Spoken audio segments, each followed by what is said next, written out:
Okay, guys, in the 52nd episode of Denim and Leather Podcast, we have radio personality, also performer and band leader, frontman, singer, Tommy London. Hi, Tommy.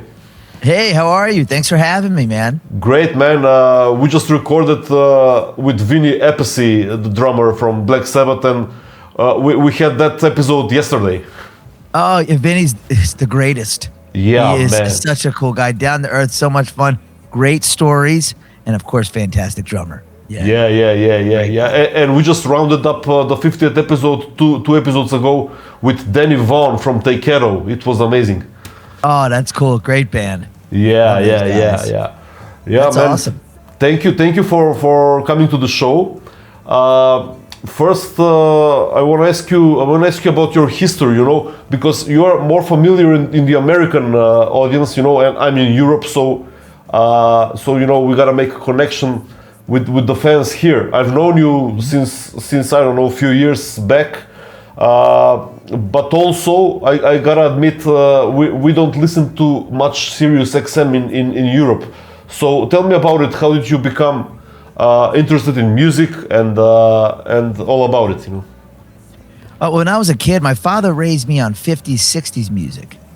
It was Elvis, it was the Stones, it was doo-wop, it was, Frankie Valli and all this stuff. That's when I first got turned on to music. And I still love that music to this day. But then when I became a teenager, I started to find my own way and what music related to me. And it was hard rock, heavy metal. Van Halen and Kiss and Aerosmith and Twisted Sister, who I see there on your back wall. Yeah, my favorite band. Yeah, right? Yeah. Love Twisted Sister. And that's when I found my groove, my music. And that's where it started taking off, and where I wanted to be one of these guys. And I didn't play an instrument or anything of the sort. And I remember I would just be reading comic books, listening to music, maybe play sports around the neighborhood with the kids and whatnot. And my father approached me. I think I was probably about 12 years old. And he said, he goes, are you just going to be a bump on a stump? I think he meant bump on a log. I'm pretty confident that's what he meant, but he ran with bump on a stump. I'll never forget it.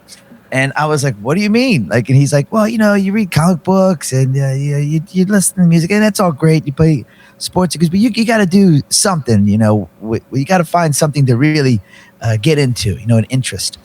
And he said, why don't you play guitar like Elvis? You'll pick up all the girls. That's what he said to me. And he goes, your cousin teaches guitar. We can get you lessons. And I said, all right, I'll give it a shot. So he got me a Fender Strat. Beautiful. I wish I still had it. Beautiful Fender Strat. It was white with this black pickboard, and I had a heavy metal distortion pedal, had my Fender amp, and I went to the lessons. And I was learning the chords and stuff, but he would teach me on the piano. He would accompany me on the piano. And as he was doing that, I was like, wow, I don't really see the guitar, though I'm learning it slowly, but I really see what he's doing on that piano. So I put the guitar to the side and I picked up the piano. I did piano lessons with him, and that's where I really learned how to make music, because now I could develop these chords. And then I started writing songs, and that's when I got into it. So I was no longer a bump on a stump, according to my dad. So that was all New York, right? I was born in New York. I was raised in Pennsylvania. So a lot of that all happened when I was in Pennsylvania, outside of Philly, about 30, 40 minutes south, a small town called Kennett Square. And then I moved to New York in the mid-90s to pursue music more. And just because I felt like, my family was from New York, we'd always go to New York to see family. It's a 2-hour ride from Pennsylvania, Yeah. And we would visit aunts and uncles, grandma, grandpa. And every time we were in New York City, I always just felt like that's where I was supposed to be. And I couldn't explain it. I was like, wow, I just feel like this just feels like home in a weird way. And when I got old enough to do so, I decided to move there. And I'll be honest, the day I moved there, I remember putting my feet on the pavement and I was like, wow, yeah, this is where I'm supposed to be.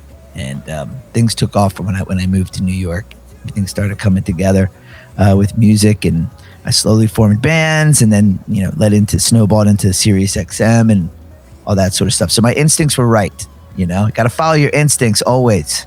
Your gut will never steer you wrong. Yeah, I see that London Calling behind you. Oh yeah, got the London Calling, the Clash. Yeah, Yeah. Are you Tommy London because of that or something else? I mean the London surname. The London name. Well, that's my name. So, but it was funny that I just always fell in love with the London Calling. I mean, I love the Clash. Anyway. I mean, it's your actual last name, London. Yeah, that's my name. Wow, man! Yeah. I always thought it's like artistic name, you know. Nope, that's my name. Wow, and, awesome. Yep. So the London Calling just tied it, and I love that. I love just the photograph. You know that photograph right there. Yeah. Which was a play on the Elvis album because Elvis Presley had an album of the same, with the pink and the green. Yeah. And I just thought that was always so cool. It's awesome. So yeah, by the way, Clash are a great band. Great band. So your first bands were formed in New York, maybe, or? Oh no! So my first bands were formed in Pennsylvania. Okay. And then when I went to New York, here's what was kind of crazy. All my life, I formed bands. I've always put the band together. And when I got to New York, I didn't know a lot. I didn't know anyone, to be honest, especially in music, to jam with, And now this is going back before the internet. There was a paper called the Village Voice, a free New York City paper. You would go into the classified there and find, musicians or someone's getting rid of a bicycle, whatever it may be. It was the classified ads in the back of the Village Voice.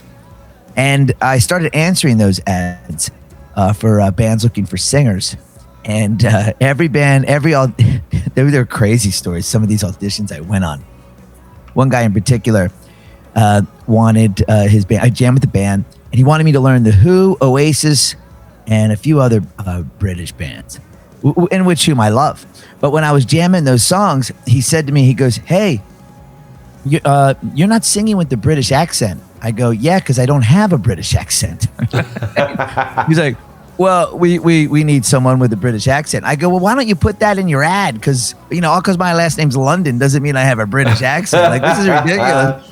It was ridiculous. And there was a few other guys. I remember I auditioned for this duo. They didn't have their drummer yet. It was a guitar and bassist, and in Queens, New York, and they were decked out like the New York Dolls. I love the New York Dolls, but I didn't know that going in that's what they were looking for. And they answered the door all dressed up like the Dolls, and they wanted to. It wasn't even about singing with them. They just wanted to see if I looked good with them. Uh-huh. So they gave me stuff to wear, like boas and all this stuff to put on to dress up with them, and then act like. I think we sang a Queen song, but we were singing with the song, and just to see if I looked good with the guys. They didn't care how well I guess sounded, but I guess I didn't look too well with them because I didn't get the gig. I guess my lipstick was a little off that day. But so then I decided to grab the bull by the horns and just form my own band, in which I did, and that later became a band called the Dirty Pearls, based out of New York City, and we did really well in New York. We were like the kings of New York, man. We built it up. We went from playing the local hole in the wall that holds 100 people, packing it out, to quickly becoming a headliner in New York City at the Gramercy Theater and the Barry Ballroom, which are 500, 600 seaters. Oh, and it was a fun time, and we were like we were a gang, and we went everywhere together. We would go out on the town and see the other bands play. We'd hit the local haunts. We'd always be out together, and I think that helped to build things up. People knowing each guy, and each of us would frequent a different neighborhood in New York, which I think was helpful too, because this guy's hanging out in Soho, or this guy's hanging out in Brooklyn, and we're getting all those people to come together, and just the word of mouth. This is right when MySpace was becoming a thing. Oh, early 2000s, yeah. Yeah, we would use it as a tool, and it was just like this whole thing, like, whoa, this MySpace is crazy. Because what was crazy about it was, well, first of all, we went out with flyers. We went old school. We were always giving out flyers, and I think that went a long way. And I still think it does. And then, well, we were doing the MySpace, and we were like, hey, not only can we reach people around here, we can actually reach people in LA. So let's go do a little West Coast tour. And that's when we found out the power of the, well, at least for me, the power of the internet that early on, right there. Like, wow, we were able to let people know that we would normally have to call to say, hey, come out and see us, and just put it up. And then we started taking off on the West Coast, and that was pretty cool. Technology has come a long way now. So you made some tour back then, right? So we never did a national tour. We did one national tour. Yeah. But mostly we would go from New York and then do East Coast stuff. And then we would fly out and do West Coast and go back home, we would earn the money from those big shows I was telling you about. Yeah. We would take that money to use to go to the West Coast. And then I remember we played with one of the biggest shows we got on the West Coast was opening for Steel Panther. Now this is before they became before they got the record deal and all that stuff. They were just Metal School. They were called Metal School. You're right. Yeah. So actually, they were Metal School. I saw them then. We didn't open for them when they were Metal School. There was another name after that, which I can't recall. Wait, I'm a big fan. I saw them in Europe 3 times, but of course, a Steel Panther. But I remember them. I watched videos on YouTube before they became Steel Panther. Metal School and something else. Metal Shop. Oh, it might be Metal Shop. Yeah. Something, maybe. Yeah, I think you're right. I think it was Metal Shop, and then they became Steel Panther, which is definitely a cooler name. Yeah. And we opened they had a cool thing going on. I forget the name of the venue in LA. It became Billboard Live, and it's been called a few things. Huge venue. Yeah. And the deal was they would play Monday nights, and they would have 3 opening acts. And if you got there, let's say they went on at 10 o'clock or 11, I forget. But if you got there at 7 or 8, you got in for free. And then if you got there at 9, it was X amount, 10, it was X, whatever. It led up to the point where you're going to pay if you're going to come in and see Steel Panther. But if you got there early to see the local bands, you pretty much got in for free. So we would just tell all our friends, come early, come in for free. And I think the club and the band saw the hustle. We were the first band on. And then after that, we were always direct support. For Steel Panther in LA when they would play those gigs. And whenever we came to town, we'd make the call, we got the gig. And those were a lot of fun. And that's how we developed the West Coast following mostly, was doing those shows with Steel Panther, because it was just a huge audience. And it was an audience that was into what you were doing, because we were, hard rock band like that. So it was fun. It was good times. Yeah, man, that's probably it's tough to go on before them, Oh yeah. We didn't go on stage there trying to upstage Steel Panther by any means. Yeah. But we just was hoping their audience would fall in love with us, in which they did. So that mission was accomplished. Yeah. They would like our songs and things like that. That's great, man. That's gotta be before 2010, something like that.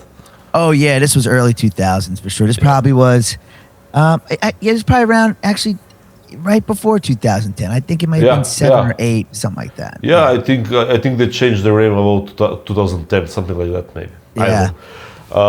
Great band. Also, I heard some stuff from your band online, and it's terrific. It's excellent. And then you went on solo career, right? I mean, the Dirty Pearls ran.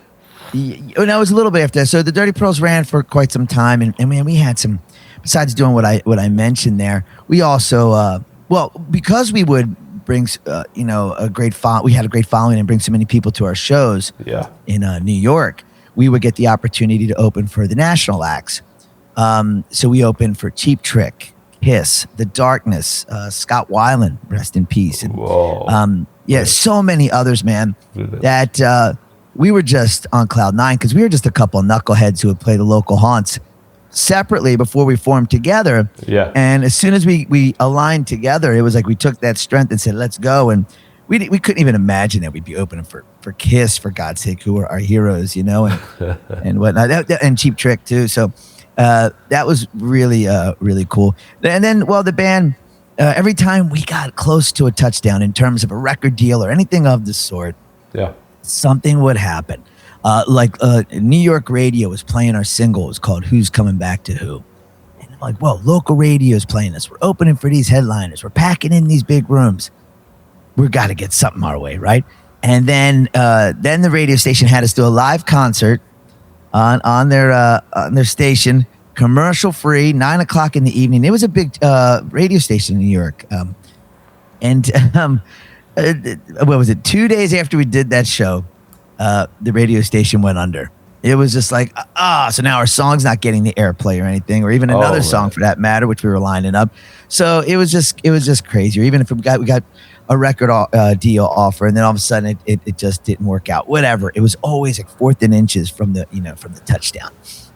And then it just, after a while, the wind gets taken out of the sails, and guys start to get interested in other things and projects, and so did I, as they were. So I did a solo career. I made a solo record called Emotional Fuse, and I'm really proud of that album. And my guitar player was Matt Hogan. We wrote those songs together, and we started playing out a bit. And right when the momentum was getting with that, the pandemic hit. And I was like, And that took also the wind out of the sails for many of us, not just me. And so I was just, writing songs and doing what everyone else was doing during the pandemic, watching Netflix and movies and whatnot. And when that opened up, then I dropped the album, because I only dropped singles prior to the pandemic. I was getting ready to drop that record, and we had some interest, and then that all fell to the wayside. And then when the doors started opening from the pandemic, that's when I dropped the record. Yeah. And then I was doing SiriusXM throughout that time. I had started with Sirius about 8 years ago. And before the pandemic, before the pandemic, yep. I started at Sirius about a year before the pandemic, I guess, or so. And it was I got that gig by accident. A friend of mine said, we were just shooting the shit, and he said, you know so much about these bands. Like, I can tell you who wrote what, and I can tell you, what year a song came out. I just know all this trivia knowledge. Yeah, I'm like that. I also know some stuff like that, Right? Yeah. I mean, you'd be great at the trivia night at the bar down the street. Yeah. And he was like, you'd be great on SiriusXM. I said, wow, I would love that job. That'd be a lot of fun. He says, I know the president. I'll get you an interview. Now, listen, I have heard this sort of thing all my life. Hey, I know so-and-so. I'll get you this. I'll get you that. Yeah. I'm like, okay. And, he wasn't lying. And next thing I know, I'm in the guy's office. But he had told me that he would meet with me, the president, Scott Greenstein. Uh-huh. He says, I'll meet with you, but I'm not hiring anyone right now. And I'm like, well, okay.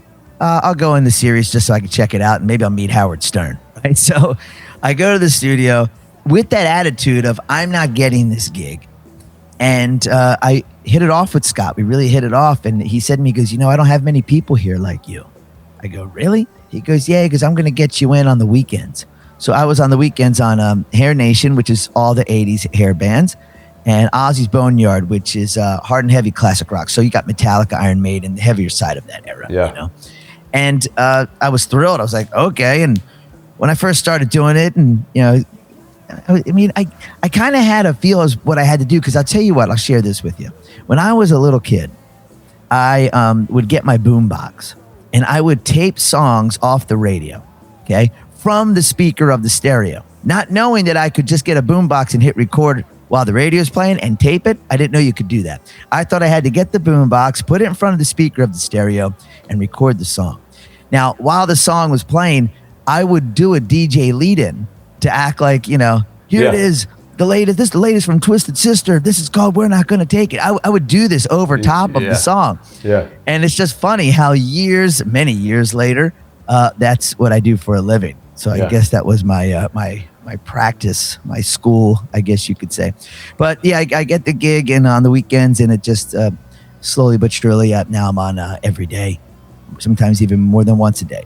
And it's an amazing job. I'm very grateful to have it. I love talking about music, love playing it. So this is definitely the perfect setting for me. And then to interview these artists that I've just always admired. Bon Jovi and Def Leppard and Ozzy and Steve Stevens from Billy Idol. Paul Stanley and Gene Simmons of Kiss, and it's so cool to be able to sit with them, and I love that I get to ask them the and you should know, because you do this show and just being an interviewer, that you get to ask the question that's on your mind that you wanted to ask. Sure, you'll ask the questions that you're probably supposed to ask and go with. Then you get that opportunity to be like, hey, I've always wanted to know about this. And it's a really cool thing. Yeah. So is it like on those channels in Sirius? Do you have like your own radio show for about hour and a half or something? Yeah. Oh no! So my show on Sirius, all my shows are 6 hours long. Okay. And that's because it's not a talk show. It's a music show where I talk. Okay. Yeah. There's the talk shows that have music, and those are shorter because they're talking more. Yeah. In this case, 6 hour show, and I usually talk 4 times an hour. Whatever I want to talk about, whatever's on my mind. If there's an interview, well, then that's altered. That's a little different. If I have an interview with Def Leppard or whatever, then it'll be 20 minutes of me talking with them or something, depending. And then so that's usually the format. So you record like from your studio, or you go there directly on the spot? Yeah, no, I do it from my studio here, where I'm talking with you at the London Calling right behind me in the Fonz. Yep, I do it right here, and that is the double-edged sword of the pandemic, because prior to the pandemic, I did have to go to the studio, and I still can, by the way, if I want to. When I do some interviews, I usually go into the studio. Yeah. And I do, like I said, have that option to go in the studio if I want to do the show. But during the pandemic, we did get the equipment for our homes, so we could do it here. And well, they haven't taken it back, so I continue to do it here in the home, which I love. It's it's a weird thing. I do love being able to wake up and do this in my home. Yeah. And then the other side of it is there was something cool and special about being in the studio, and you'll see artists walking around or the other DJs and stuff. So that part of it is missing there. But like I said, I could always go in when I want to. So. Yeah. So who's else on Sirius? Is Eddie Trunk was on Sirius one time, right? He's still there, Eddie Trunk, that's a great example of I'm on a music show where I talk, where Eddie is a talk show that plays music. Eddie does a lot of call-ins. People ask questions, and he's a great guy. I've met and hung with him a few times. And man, that guy knows his music, huh? He's like the rock and roll encyclopedia. Yeah. Man, of course. Yeah. And also it was Howard Stern, and I think, right? And and this Leather had a show also, I think, one time. Who? On Sirius D. Oh yeah. Did he have a show on Sirius? I don't know. That wasn't he on Hair Nation, or I'm wrong? I don't know. Not since I've been there, and I had SiriusXM prior. Maybe when it first started, I'm not 100% sure. Maybe it was before, long before, when he had good relations with Howard Stern. I don't know, something like that. Yeah. I would love for him to go back on Howard Stern, right? Man. He was great on there with Howard. Yeah. It's been a long time since it never happened. It happened, It was amazing. Yeah, he was great. And you know who else I would love to see return to Howard Stern? David Lee Roth. He was always a great guest on Howard. Yeah. Do you frequently have guests every week or something, or no? Or when you like to schedule? Yeah, not every week. It's usually when they have something to promote. I had recent Def Leppard and Billy Idol. Billy Idol's got a documentary out that's really great. And it's usually when they have something big to promote, or I become friends with a lot of these artists, which is really surreal. Like Bret Michaels and Sebastian Bach. And sometimes like Bret has said to me, he goes, "Hey man, I got some tour dates coming up. Can I call in?" I go, "Yeah, man, call into the show. Let's talk." So things like that will happen from time to time, which are fun. Yeah, man. Sebastian Bach is now in Twisted Sister, so it's what a perfect fit. Right? Well, you're a fan. You're a big fan of Twisted, so how do you feel about that? Oh man, I met them for, I don't know, for a few times. I met D, I met the band. I hung out backstage with them, with also with Danny. I think you know Danny Stanton, their manager. Yeah, I do. Yeah, Danny's a great guy. Yeah. He's also a friend. So I first had split feelings about it, but since D is not able for it and he approves it, you know, I'm great with it because Sebastian Bach, I love him. I love the guy. Yeah.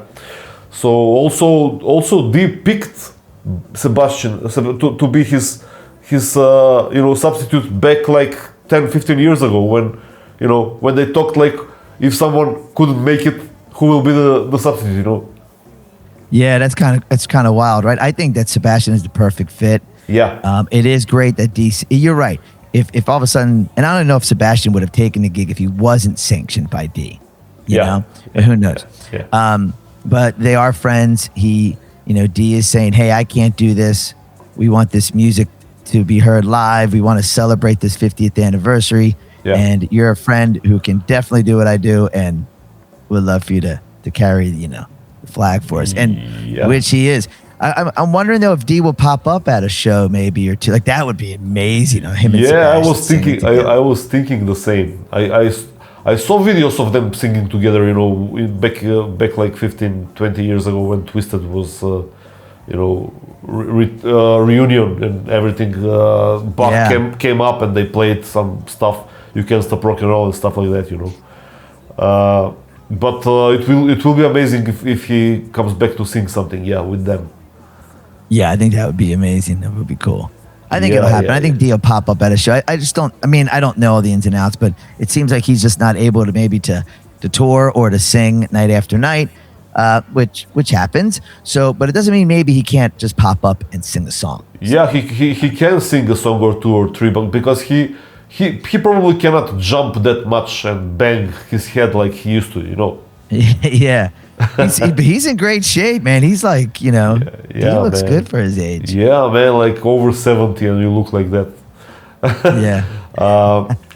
So tell me one thing I wanted to ask you about Sirius before we go further. You record live or you record or is pre-recorded your shows? We're live.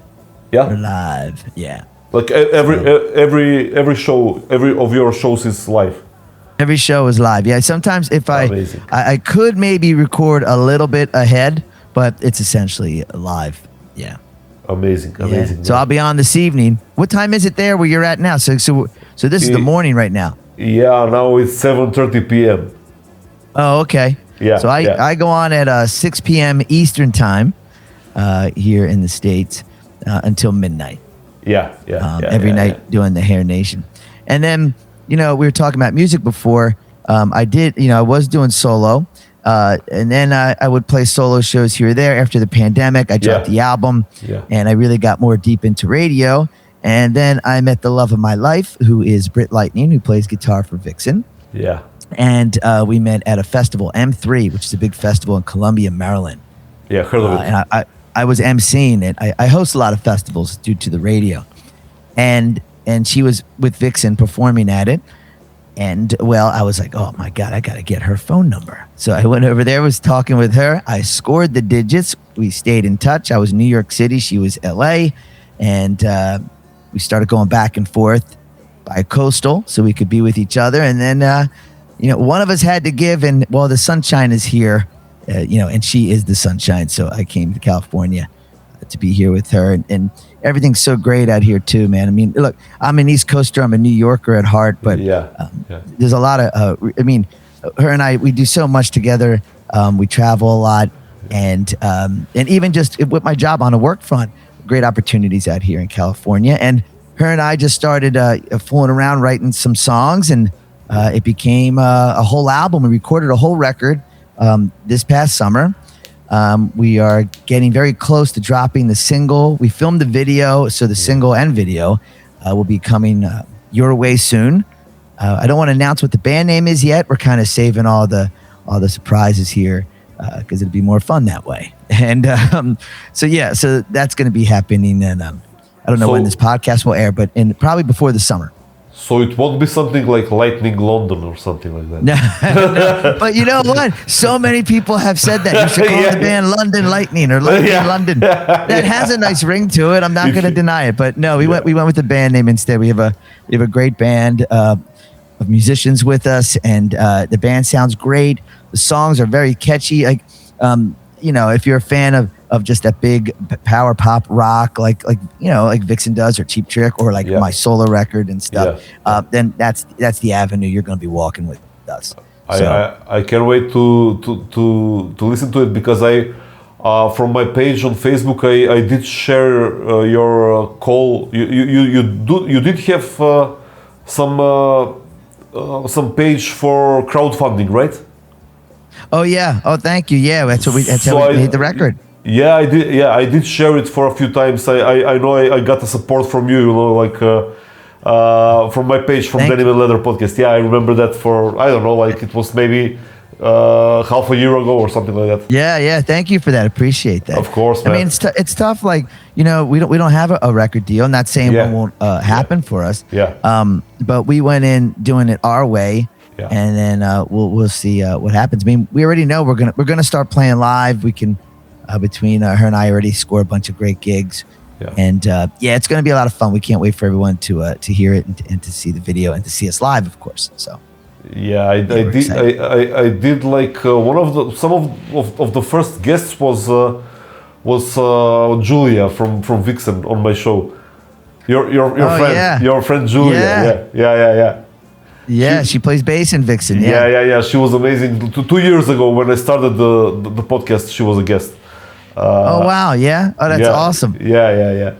And after that, I saw that you guys are, she and Richie and you and Britt are like close friends, So, we hang out with them all the time. The four of us always go out and do some fun stuff. Yeah.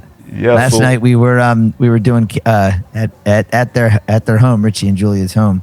We were just all hanging out and having dinner, and they break out the karaoke. And that's when it gets dangerous. That's amazing. It was a lot of fun. Any genre is sung. Country, R&B, Motown, Elvis, Bon Jovi, 80s rock. Yeah, it was a lot of fun. Amazing. So your album with Brit. Does the album have a name, or you're not telling anything? Actually, we haven't decided if we're going to name the album or just call it. Yeah, we haven't really discussed that yet. But yeah, the video is everyone's going to be blown away by this video. It is. It's different than any video that's out there. We're taking it back to the MTV days where you want to be glued to your screen and watch the video. Okay. It's going to be very. It's going to be very surprising to a lot of people. It's going to be, we just can't wait. And we're just waiting on honestly, right now we're waiting on the video to be edited. The song's good to go. It's mastered.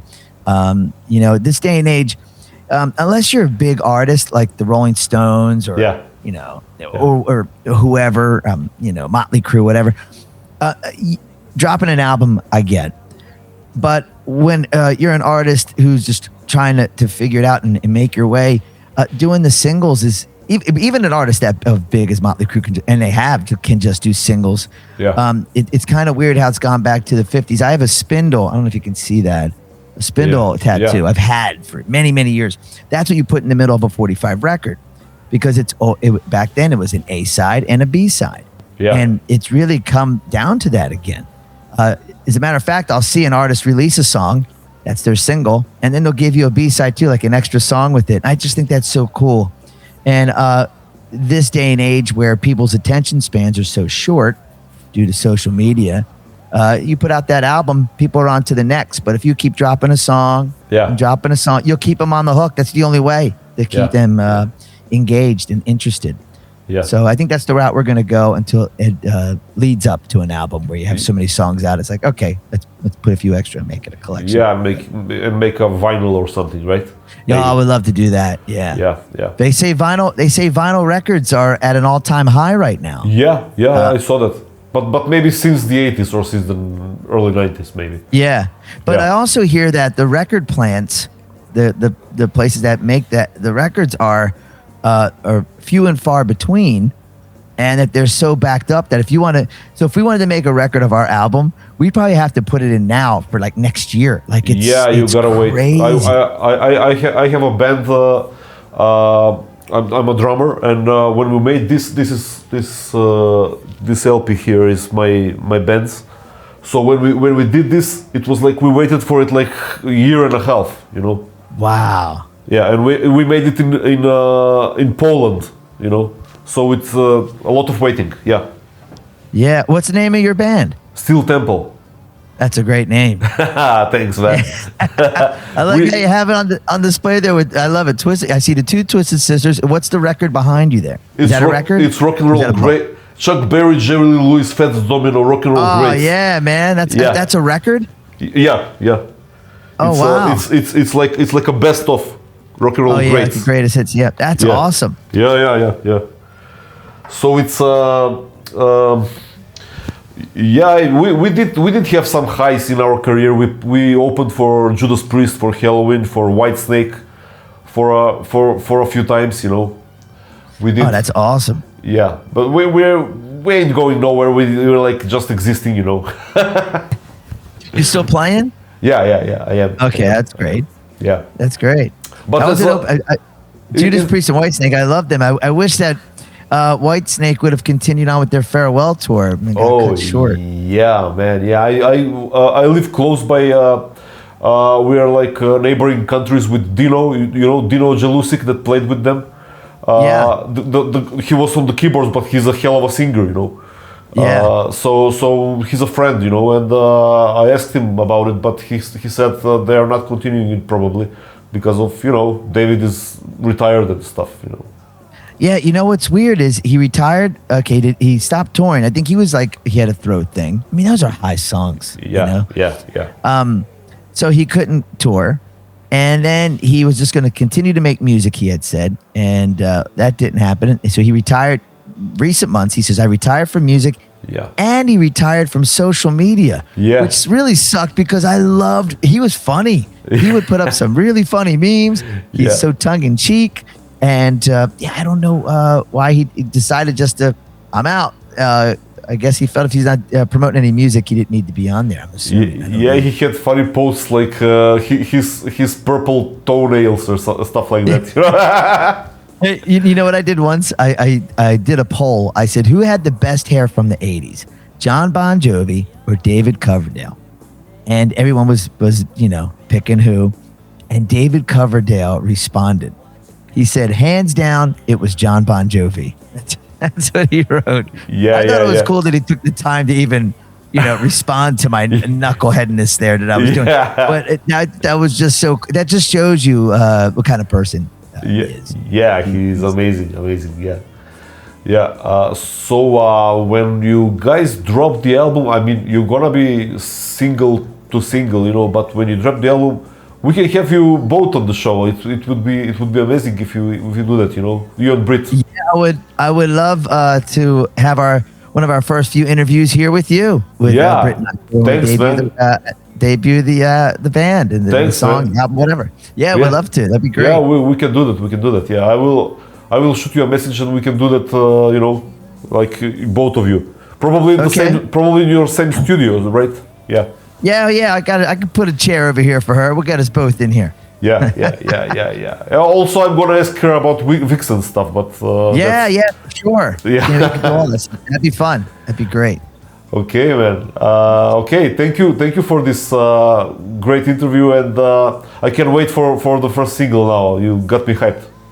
Yeah, thank you for having me, man, and keep it up. Keep up the good work. Love the show, bro. Thanks, awesome. Man. Thanks. I'm gonna share it with you. I'm gonna share the shorts and reels and stuff, and I'm gonna announce it when we're gonna air it. It's probably gonna be in 2 weeks. Yeah. Okay. Yeah, I'll plug it away. I'll share it and do all that fun stuff. Thanks, man. Awesome. Thank you. You say got hi to Brit. I will. Hey, one last question. Yeah. I have a friend. I have a friend of mine. Yeah. Who is doing a podcast. And he's been having some. I'm pointing over here because my camera's up here. Yeah. With the podcast company. What company are you using here? Like, what is this called? I'm Video using, Ninja? Yeah, I'm using OBS. Try googling it. OBS platform. OBS. OBS. I'm gonna tell him that. OBS It's really- platform. Yeah. Just Google it, All and right. it's amazing. It has an a desktop on computer installation, but also connected with the web browser. So it's on two screens. It's amazing. Yeah, it works great. Yeah, you can I gotta also let you can also go live with it. Not only record Yeah. but also go live. Yeah, Also go live. Okay, I'm gonna let him know about this. yeah. All right, man. Sounds good. Yeah. All right, brother. Great to meet you, and thanks again for having me. Great to meet you, Tommy. Great. We're Awesome. gonna see each other. Bye. For sure, brother. I'll see you soon. Thank you. you. Bye. See ya.